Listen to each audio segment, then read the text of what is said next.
Your reward is only as often as only seeing student athletes do well. And then you figure out why you're doing it. Because if you don't know why you're doing it, then you probably gonna get burned out. Truly, I believe that people get burned out because they forget why they're doing something. Believe in yourself, listen to your support system, and consider your support system, and remember your why. That's the biggest thing for me. Remember your why.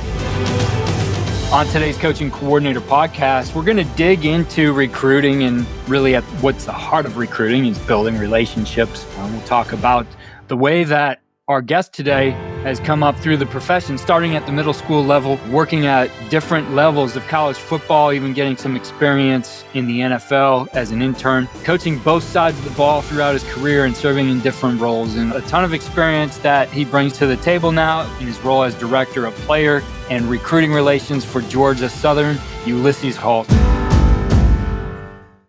Coach, great to have you here on the podcast, and I'm excited to learn more about you and the things that you do. Thanks for having me, Keith. It's a blessing to be here, man. I'm just glad that I could chop it up with you a little bit, and hopefully we can learn something from each other. Coach, great to have you here today, and I'm excited to dig into what you do. Being a Cleveland guy, I mean, you're in Georgia now. You went to school in the South, but Bedford, Ohio, so close to where I am in Avon Lake, Ohio. Definitely spent time in Ohio. You've been at Oberlin College, John Carroll, Ohio Wesleyan. So, a lot of familiarity with the places you've been.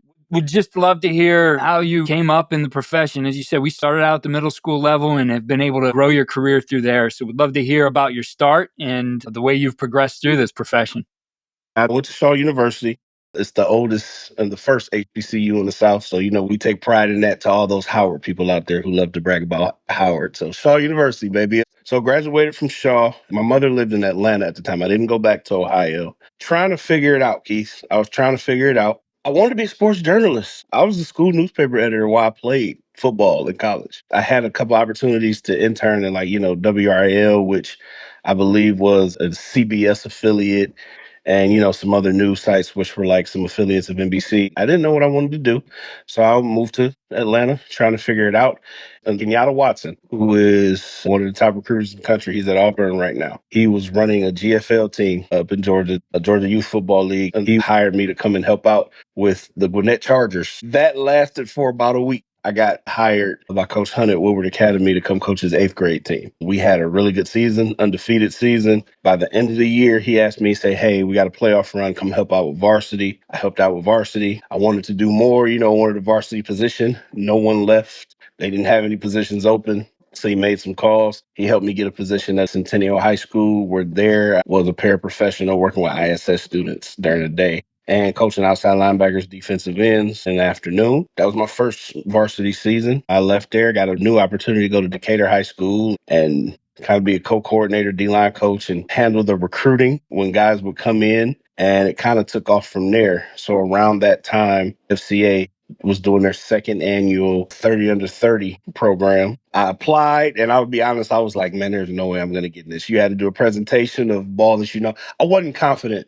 I wasn't confident. I knew I knew ball, but it's easy to be confident until you got to stand up there in front of a bunch of people that really know. And it's like, so I got it. I got the opportunity to go. I was selected. I was a 30 under 30 member, which was a blessing. And things really started to change for me for the better from there. I had one more season in 2015 at Decatur after that. And then I was offered a bunch of different small schools were starting to offer me small collegiate universities, D3, some NAIAs. So I took Ohio Wesleyan. It's in Ohio. I'm an Ohio guy originally, somewhat familiar because I'm in the state that I grew up in, and I was able to work there for 3 years. I left there, took a co-coordinator job at Trinity International University, and I was a DFO there, Director of Football Operations in addition. When you're in small school football, you have multiple jobs. Yeah. Multiple jobs. So the head coach, he was like, hey, man, I need someone to be a DFO, handle travel, meals, all of that, and coach the D-line. And those are the things that I did. And that worked out. And then I was offered a recruiting coordinator job and a defensive line coaching job at Briarcliff over in Iowa. At this point, I'm kind of following the opportunity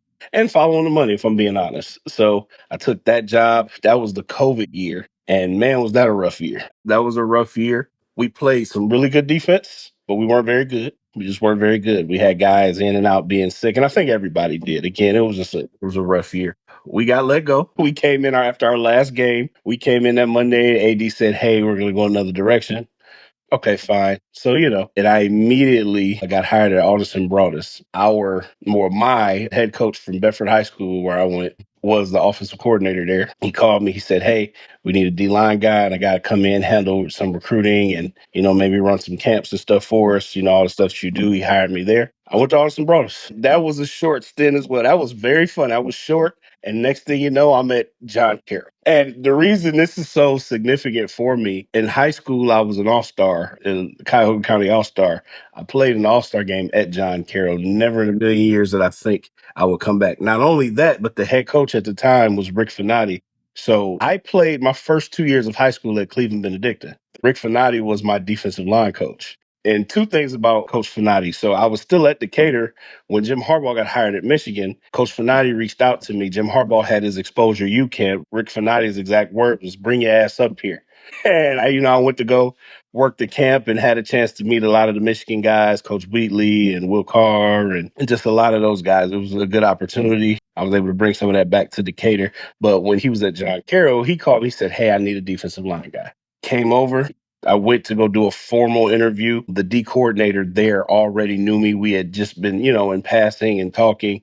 He's like, "Man, you'd be the perfect guy. Not only that, we need to recruit this area. We want to bring some more of the local talent into John Carroll because we're not keeping a lot of the guys." So I was able to help do some of that. We had an outstanding season. And then Coach Finati ended up stepping down. We had an intern who was our OC at the time. Good guy. They let him go. It was just crazy. So I'm still hanging around John Carroll. At that time, the NCAA and NFL, they're doing their NFL Academy. Now, I had done the NFL Academy once while I was at Ohio Wesleyan in 2018. So this was my second time being selected. So I go to the academy. I come back from the NFL Academy, and we don't have a defensive coordinator. John Carroll, new head coach, is trying to do some things different. He doesn't fire me, but I'm just looking for a better opportunity for myself. Oberlin opens up, like, okay, this is a little different. That's how I ended up at Oberlin. And I might have been there 3 weeks before I got selected for a Bill Walsh internship with the Washington Commanders. I go and do that. That was an amazing experience, outstanding experience. I'm a defensive guy. Coach Bieniemy gave me the opportunity to work with him on the offensive side, which was at that moment, all right, don't be a fan. You got to go learn. So I was a fan for about a day. And then I started to learn the rest of the time I was there. And it was an amazing opportunity. Got a chance to work with those guys, learn. I think I probably learned more offense in a month and a half there with them than I have in my whole career. And that's just a testament to Eric Bieniemy and just how detailed and how refined as an offensive mind he is, a football mind in general. So just, having an opportunity to sit in those meetings and work with them every day and watch film and listen to him teach guys. Again, I learned more offense in month and a half than I have in my entire career. So I finished up the season at Oberlin, and then I resigned from Oberlin, and I was at home for a couple weeks. Looking for the next opportunity. Went to the convention, had some things brewing. Things fall through, they don't. I was considering taking another high school job in the Cleveland area. When a buddy of mine here at Georgia Southern reached out to me, said, "Hey, I have this job open. You want to interview?" I interviewed for it, and it wasn't too long right after Coach Helton gave me a call, and we sat on the phone, and he's like, "Okay, you're my guy." So here I am. As of July 4th, I will have been here for a year, and it's an amazing experience. It's an amazing experience. Coach, you've been in a lot of stops and a lot of these things making those moves out of control. I think it's a testament to your ability to make connections and build relationships with people. And I know before we got talking, you really pointed to that and the way that you approach it as a big part of what you do as a coach. And I think it's so important today. Much things can change very quickly. Kids are so mobile right now and what they are able to do. And if there's not a relationship there, boy, you don't have a chance of keeping them. And obviously, your role right now in being player and recruiting relations for Georgia Southern, boy, that's an important part. Would love to hear your philosophy on it and how you do it in a unique way. Well, the one thing, and I spoke with you about this earlier, it's the transparency, it's the directness, it's the honesty. And this is something that's for me that I really haven't even shared with anybody. I call what I like to do, I like to do it his way. I'm a believer in Jesus Christ. And that's me. When I say his way, the his stands for H is honor, the I is integrity, and the S is service. So that is my own personal philosophy when I say his way. The honorable thing for me is I think about if I'm doing this with my mother or with my grandmother, the two primary people who helped raise me, my grandfather also for a few of those years, would they approve of this? Like how I'm doing it? Would they approve of it? Is this something that they would be like, okay? And those three are some of the toughest SOBs that I know. Mom, don't kill me for saying it. I love you. But I have to be honest, those three did not play, did everything with love. And to them, love is being honest and direct with you about stuff.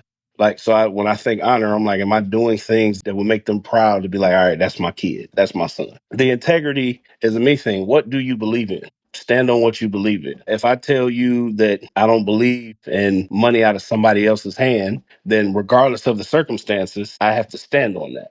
And I think a lot of people in this business don't stand on that. I won't judge them for that. And that's their cross to bear. But as for me and mine, I'm going to stand on the things that I believe in, principle wise. And in service, it can't be about you. I spoke earlier and I said I always remember watching Nick Saban's interviews where he talks about transformational versus transactional relationships. And the service, I believe, is the transformational. Do things not because it benefits you necessarily, but because it benefits somebody else, it's going to help someone else. The real flex, I shared some on IG earlier where it said the real flex is how many people you can impact in a positive way while you're doing it. It's not how many championships you win. We're in the business of winning. Yes, we want to win. We want to do all of that. If you've impacted enough young men to where they turn out to be exceptional young men, but you never win a championship, are you a great coach or a bad coach? So it has to be about more than the championships you win or the games you win.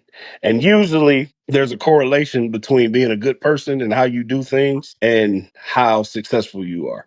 There's usually a positive correlation between the two. So that's really how I do it. The relationship thing is key for me. I truly believe that there's no one in this business better at building a relationship. I'll stand on that. I'll stand on that. The student athletes that know me, some of the people that know me will tell you. And then the thing is, I'm authentic. I'm going to be me regardless. Like, I don't care. I'm going to pick up the phone. I'm not going to big time you. I'm not going to change, my perspective. We can agree to disagree and still be friends. We can argue about something and go get something to eat 5 minutes later. It's all about how you treat people. I have friends and colleagues in this business that we have completely different philosophies on how to do things. Won't change how I interact with them. Won't change it one bit. For me, that's what it is. It's how you build a relationship and you can impact the people that you come in contact with. You said something before we got going that I wrote down and took a note on. You said regards to how you build a relationship really will speak to what you can and how you will teach your players. Would love to dig into that a little bit and how you feel those two just work hand in hand. Well, it's learning about the student athlete that you're teaching. So, as a coach, and again, I'm not currently in a coaching role, but it's all coaching when you really step back and take a look at it. So, when you're talking to X's and O's, is one of the things I've never been a fan of is when you recruit a kid, the kid may be struggling to do certain things. The kid isn't where you thought the kid would be. And the very first thing that people say, oh, he can't learn. I think that's BS. I think that's BS. He can learn. He may just learn in a way that you're not accustomed to teaching. So I think it's our job to learn how to better communicate or to reach that kid on a level where they can perform. I think a lot of times that requires people to take their self out of it or hold a mirror up to themselves and say, okay, what am I not doing? And that's hard for people to do. I think that's really hard for people to do because that requires you to drop your own pride and step out of your own ego and say, okay, I can get this kid. Now, that being said, sometimes the fit just doesn't work out. I'm well aware of that. But that even still, then that doesn't mean that this kid can't learn or that person can't comprehend that. No, they can. You just have to find another way to reach them. And it takes a specific type of person to leverage their own authority for the benefit of those up under it. To me, that's a definition of leadership. I believe that. So when it comes to teaching, whether you're teaching X's and O's, whether I'm teaching someone how to sign their name or fill out their name on a lease or sign some paperwork, it can't be about you. A great leader leverages their authority for the benefit of those up under it. And I know some people would disagree with that because they don't understand that. And it's like, I'm the leader, I'm the boss. There's a difference between the leader and the boss. You got to be willing to get your hands dirty as a leader. Sometimes you got to get your hands dirty. Sometimes you got to go out there and sweat and grind with the people that you are so-called trying to help get somewhere. So again, it's all about you buckling down and finding different ways to reach this student athlete or this person. And I think that's a key thing that a lot of coaches miss. We are so quick to dismiss people because they're not panning out to be what we think. And it's almost to a point where it creates a sense of apathy within the student athlete where it's like, well, coach don't really care, so I might as well go. Kids transferring a lot these days. It ain't all on the kids. It's not all on the kids. You know what I'm saying? It's a lot of the kids not having a lot of stick to itiveness, but it's also sometimes the coaches don't have stick to itiveness. So I think what we have to do is we have to be better at leading. We call ourselves leaders of men, developers of young men. It's time for us to not just say it and actually do it. And I think that'll help some of the issues that we may have in college football right now. Yeah, I think we've seen a lot of change, obviously, in how things are working. It seems like every year there's more and more guys in the portal, like ridiculous amount.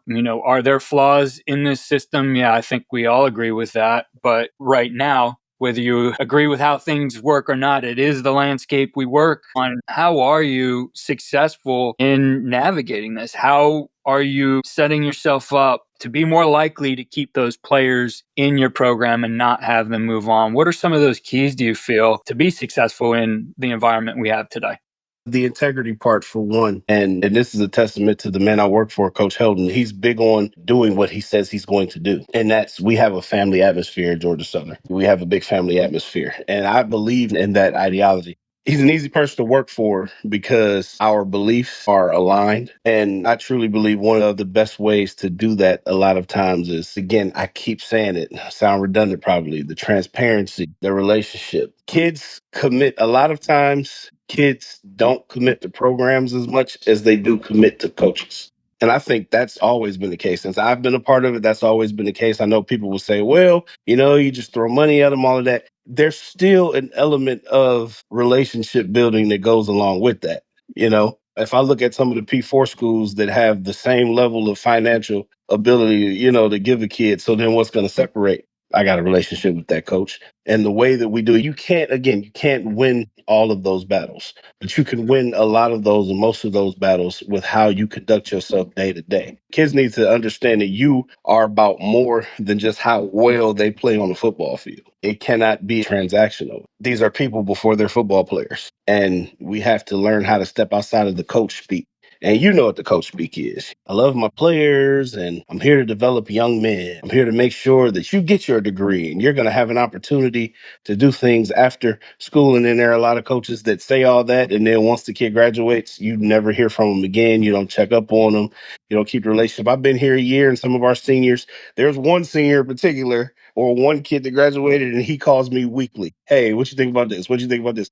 And I welcome the call. I mean, I do. We text, have those relationships, even if it's just a like on Instagram to let them know that, hey, I'm paying attention to what it is that you're doing. I'm proud of you. How are things going? And with the kids that are on campus, I'm really thinking about doing this. What do you think, coach? Can you give me some insight? And how would you handle this situation? It's just having a sounding board or a voice for these young men to talk to. A lot of times, something as simple as a 10 or 15-minute conversation can help a kid make a decision on whether or not he's going to leave or stay. It is. So, and we try to do everything that we can. And again, sometimes you just can't win. Some schools offer large sums.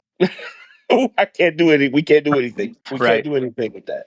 right. But we try to control what we can control. And what we can't control is doing what we say that we're going to do and who we are to our student athletes. Coach, you've had an interesting journey, as we've talked about, in looking at the opportunities that have been put in front of you and the different directions you've gone. You've kind of had a good movement around the country too. What's the advice to younger coaches out there in this profession? You made some decisions along the way in order to get to where you were. What advice do you have for those younger coaches who want to make it to the higher levels? My first thing I'm going to say is be who you are. A lot of guys try to mirror or mimic other guys because they think that that's the answer. No, what makes you unique is the fact that there's only one of you. So one, be who you are and believe in who you are. And that doesn't mean stop learning. That doesn't mean stop watching other guys and seeing how they do things and adding certain things to your repertoire as a coach or as a recruiter or whatever it is that you're doing. If you're an equipment guy, learn different ways to, I don't know, put a helmet together. And I'm just throwing and spitballing out there. You can always learn and keep learning, but be who you are. And the second thing is listen to what it is that those who advise you love you. I won't take advice from people who won't help me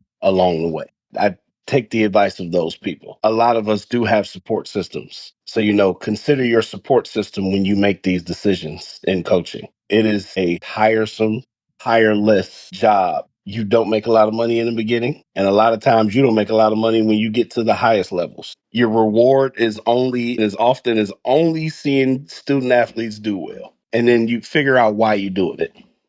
Because if you don't know why you're doing it, then you probably gonna get burnt out. Truly, I believe that people get burned out because they forget why they're doing something. So you have to know why you're doing it. Believe in yourself, listen to your support system, and consider your support system and remember your why. That's the biggest thing for me. Remember your why. And then have fun. I mean, we work in sports, man. This is a children's game. We all loved playing ball when we grew up. I mean, just gratitude. This is a blessing to get to do this for a career every day. I wake up every day and some days I'm tired. I'm like, but you know what? This is football. I love football. I mean, I love it. It's been good to me. I love what I do. So, and everyone can't say that. Great advice, Coach. I really appreciate hearing your journey, you sharing some insights on how you do things and how you've approached the game that have been successful for you. And best of luck to you and the Eagles here in 2025. Yeah, got it, baby. Coach, I appreciate you having me on, man. I appreciate it. That's a wrap for today's episode of the Coaching Coordinator Podcast. Thanks for tuning in. Before we go, a big thank you to our partners who help us bring you the best coaching insights every week. Modern Football Technology, Signature Championship Rings, Titan Sensors, the Headset app, Coach Portal, Go Route, and Vertical Raise. These companies are dedicated to helping coaches like you gain an edge on and off the field. You can find out more about our partners in the 10% Toolkit. The link is in the show notes. If you enjoyed the episode, make sure to subscribe, leave a review, and share it with your coaching network. Until next time, keep learning, keep leading, and keep making a difference.